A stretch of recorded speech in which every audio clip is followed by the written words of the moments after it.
Murder Jones Episode 3. What do I need to say? We can all agree that there is one word to describe this episode. Peak. This is peak.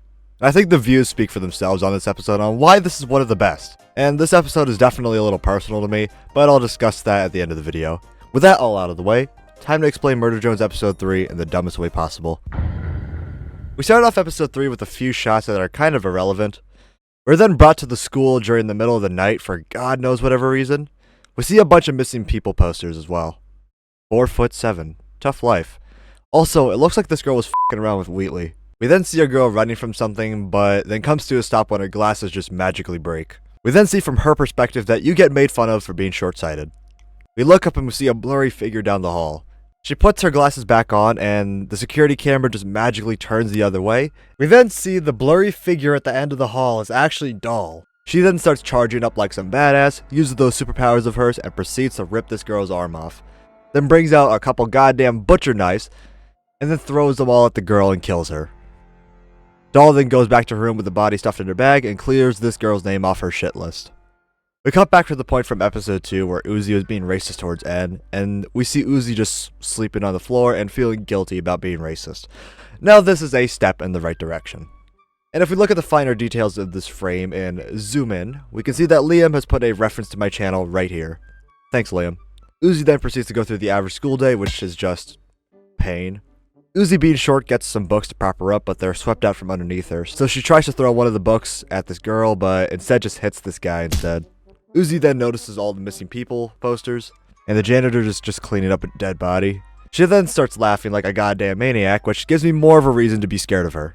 She takes the papers back to her room with all of her schizophrenic drawings, but they're all gone. We then see Khan folding up all the papers and putting them all in a storage closet. He then sees Uzi crouch in the corner, then Uzi starts yelling at him, and bro does the only logical move and starts reading the manual. Uzi swats it out of his hand and gives him the whole "you were never there for me" talk, which I mean, out of some other edgy teenage shit I've seen, this is probably the only time where this argument is valid. Like, this guy is a neglectful bastard. We then see a dead child. There's no other way I could have set that up. This is the prom episode, so Khan had to go get a dress somewhere, so he probably just casually dragged in a dead child to give the dress to his daughter. He then says that Uzi is grounded and that he got people to go with her to the prom. He opens the door to Lizzie and Doll, then states he's chaperoning. Before Uzi loses her goddamn mind, we cut to the space pod with more dead people. N and V found out about the prom, and V is planning to go there just to kill everyone. N starts talking about Eldritch J and his flashback dream that he had in episode 2. He tries to ask V if she knows anything, but she pushes him away, and it's clear that she knows something that we don't. But we don't find out until like episode 5, when we actually do get a full flashback episode. We cut to Doll's room, which is concerningly infested with cockroaches. Uzi takes out the floppy disk door key and says she's gonna leave, but the door closes on her for slight dramatic effect. Doll teleports in front of Uzi and tells her the bathroom is down the hall to the left. We cut to N telling V that they can figure out what's going on together, but before he can finish his sentence, Uzi is in the bathroom doing her hair and she ends up breaking another mirror. Uzi then hears through the walls that Lizzie is going to let V in, and she almost says the f word. There is something dripping out of the bathtub. Uzi walks over the dripping sound and it cuts away to N's body as he grows his head back. He realizes that V is heading for the bunker, so he has to get there quickly as well. N grabs his suit and he gets a status update from regular N to Dapper N. We cut back to Uzi being scared of f***ing mirrors in the bathtub. That might be one of the dumbest sentences I've ever said. Doll comes into the bathroom and Uzi escapes by stacking the mirrors on top of each other and gets out through the vents. Doll then says the funny line. Как они по-русски любят говорить. Ой, я должна была предположить, что кто-то сможет убежать через вентиляцию, используя выброшенное зеркало как ступеньки. I have a friend that speaks some Russian and has also seen the show, and apparently this is a very normal thing to say. Uzi's running out of the bunker, and then N just shows up and flies down on her. N slowly walks away as he remembers all the racist comments towards him, but Uzi takes it all back and says that she needs his help. And then N is extremely happy that racism is finally over. Dear God, anything but that face. We cut to the prom. We see everyone's having a good time. Everyone's dancing. They got the music going. Thad's trying to rizz up the teacher. This guy's head is still on fire. Normal prom stuff. Khan is wondering where Uzi is. Lizzie walks up on the stage and gives a small opening speech. She says that because of all the other contestants mysteriously disappeared, by default, it would be the one person that is alive. So V comes crashing down from the ceiling and pulls out her guns, but then quickly puts them away after realizing she's about to become prom queen. Lizzie tells everyone to forget what just happened and singles out this one girl named Rebecca. Khan tries to leave, but the door is locked, which means everyone in the room is trapped. V is told to give a speech, so she walks up to the microphone, not noticing the big red X on the f***ing floor. Like, is she blind or something? Doll is getting ready to pull some devious shit, but before she can do anything, Uzi and N crash in from the ceiling. Doll then uses the quick moment of confusion to use those superpowers and summons these poles from under the stage to string up V. Lizzie is thrown to the side and this random girl is killed. And this random guy is killed. Doll then shows V what she did, and from what we can see as well, V is the one that killed Doll's parents back in episode 1. V frees her arm and starts firing at Doll, and she just blocks it with an invisible shield. And I'm probably gonna get a lot of shit for what I'm about to say, but Doll really does remind me of Wanda Maximoff, or the Scarlet Witch. And I mean, come on, how do you not see the similarities? They both wear red, their powers are both red, the Absolute Solver and Chaos Magic are pretty damn similar, they both have a lack of parents, and they've both met the person responsible for their deaths. I think I made a Twitter post about this a while back as well. Anyways, while Doll is just walking, she pulls out another butcher knife and throws it at V, cutting her arm off. She then takes down the ceiling fan and turns each of the blades into more butcher knives. Uzi and N decide to go save V's ass, so N kicks the spinning blades away and Uzi just magically appears behind V and throws a knife at Doll. Doll unlocks the door and lets everyone out. She then starts asking Uzi why she's siding with the Murder Jones. Uzi gives the whole hero speech saying that I'm done being alone and we can work together type shit. Doll then calls all that bullshit and then summons another meta pole straight through N's leg. She then sends 2 more spinning discs at them, so N just pushes Uzi out of the way before she gets hit by them. N and V would be dismembered and sent back. Khan, seeing this, tries to run in, but Doll snaps her neck and just shuts the door. Doll then sends a knife straight to Uzi, and she catches it through her hand. Doll, what the f*** have you done? You gave the emo girl a knife. Doll tries to use her Absolute Solver on Uzi, but she can't. She tries to send another knife to Uzi, but she just blocks that shit. N and V are both just cut up and are trying to put themselves back together. Lizzie comes over to shit talk everyone, and then we switch back to Uzi and Doll fighting when we hear the beat drop. Now, we can all agree that this is one of the best songs in the Volume 1 soundtrack, and it's called The Knife Dance.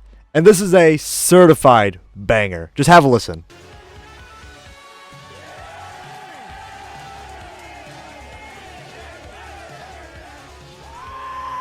Doll throws a knife at Uzi, but she stops it with her foot. She then kicks the microphone towards Doll, but then it has some hacker type shit being applied to it. Uzi tries to approach Doll, but she's duplicated the microphone stand and pins Uzi to the ground with them. She then takes the knife and makes duplicates of them, and sends them all directly at Uzi. And then comes in at the most convenient moment and blocks all the knives. Then they start dancing to dodge all the attacks like true gamers.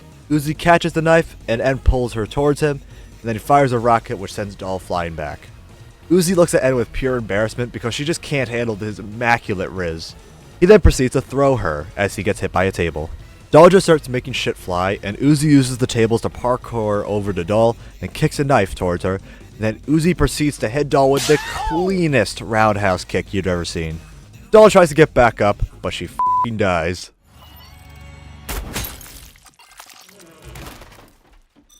Uzi, N, and V pull up to Doll's crib, and we see a bunch of dead bodies all over the place, and her room is more infested with cockroaches than my friend's house.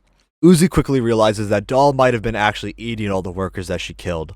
N pulls off a sheet, and we realize that Doll has just been keeping her parents' dead bodies.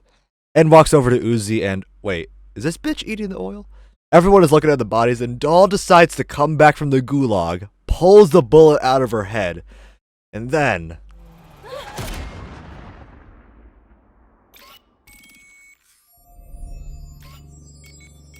Congratulations, Uzi. You got superpowers now. Doll then says that she's sorry and that she'll help the group, which is the biggest load of bullshit I've heard all day. She literally stalks Uzi, pulls up to her crib and robs her, then sets a trap that gets V killed. You communist bastard. V fires a rocket and Doll just disappears. We then cut to outside with this guy just looking for his excuse to be outside, obviously. We then see more space pods falling from the sky and crashing on the ground. We then see one that actually seems like it's being controlled, and it doesn't crash. Someone jumps out of it and cuts this guy's head off. We then learn that the person that was inside is actually Tessa, the little girl from the flashback. We then see Jay, alive again, fly up beside her, and then they walk towards something and the episode ends. Now, like I said at the beginning of this video, this episode is kind of personal to me, so let's sit around for a quick story. About 2 months after I found this series, I went to my first prom with my girlfriend. And she also has purple hair and a black dress. Kinda like someone we know. And her friend that would just, I don't know, show up and leave periodically. She wasn't really there for that much, but she was also wearing a red dress. Like someone else we know. And apparently there was a Russian student at the prom as well. Then there was me, an absolute dumbass. I could, honest to God, not make this shit up if I tried. And honestly, when I saw these similarities, I knew I was in immediate danger. Luckily, I'm alive. Anyways, that's the video. Huge thanks to Your No Brained Ice Cream. This guy gave me a shout out a while back, and I am so unbelievably thankful. This guy really did boost the channel a lot. He's also a really nice guy, so you guys should go check him out as well. There's going to be a link in the description in this video. He also makes Murder Drone videos like mine. My next video probably won't be a Murder Drones video, but I just can't decide what animation I want to make a video on. Like, of course it's got to be amazing, and it's going to be done all digital, and there's probably a circus of people just waiting for this animation to come out. Oh, I know. Leave a like and subscribe, and I'll see you in the next one.